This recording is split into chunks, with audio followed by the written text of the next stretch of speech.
In section 5 of chapter 2, we're going to be graphing a new mother function. It is the cubic function, and we're going to do individual transformations first. As always, if you do not know what the function behaves like, we start with the t-table. Now, cubics are going to be the first function that we tackle that's going to have a little bit of a hiccup built into it that we need to be aware of and address, and I will go through it as we see it. So, that's behind my inputs and my outputs, my x values and my y values. I'm going to plug in -3, -2, -1, 0, 1, 2, and 3. I'm going to substitute those values into my equation and find their outputs. So when I plug in -3, I'm going to get the absolute value of negative... What? No, not absolute value. Sorry. Quantity of -3, quantity cubed. That's -3 times -3 times -3, which is -27. Then I'm going to plot that, and there's an issue. -27 is way off my graph. So this is actually the first equation that we're going to be dealing with, where the number of coordinates we have, they're not all going to fit. In fact, there's going to be very, very few number of dots that'll actually fit on our graph. So we got to be extra diligent that we know what we're doing, because we're not going to be getting as much information as we normally do. -2 quantity cubed is -8.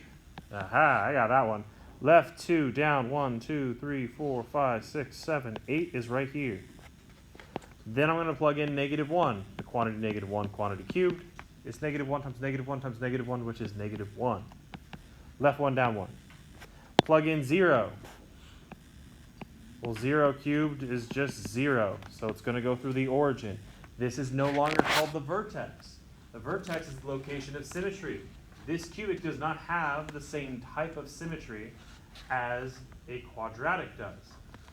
So that is just called the center, or starting point. Then I'm going to plug in the 1. 1 cubed is 1 times 1 times 1, which is 1. Right 1 up 1. Then we plug in 2.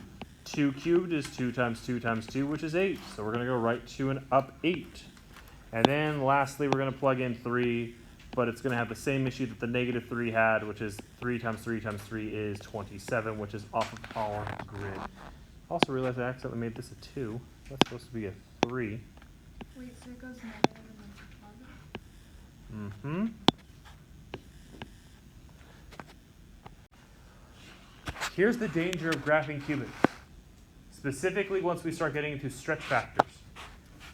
If you do not know what you're doing, your dots are going to look like they should form a straight line. They never, ever, ever will be a straight line, and you need to make sure your graph showcases that. Here's how we do it. Starting at the center, and I'm actually going to graph this one in a different color. I will pick pink, I guess. I want something light. I am not going to go straight from the purple dot to the green dot. I need to start off flat.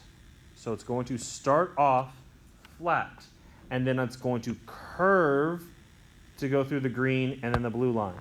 It's going to curve to go through the green and then the blue. So it should not start off going straight through the line. It should start off horizontal. It should start off flat. Like if I zoom in, it is starting off flat, and then it curves. So it starts off flat and then it curves. You need to make sure your graph does that. Do not just go straight from the point to the point. That'll make it look like a linear function, like a straight line. If I can't tell that that thing curves, you are not getting credits for that question. So make sure that it looks like it's curving. And that is how you graph cubic functions.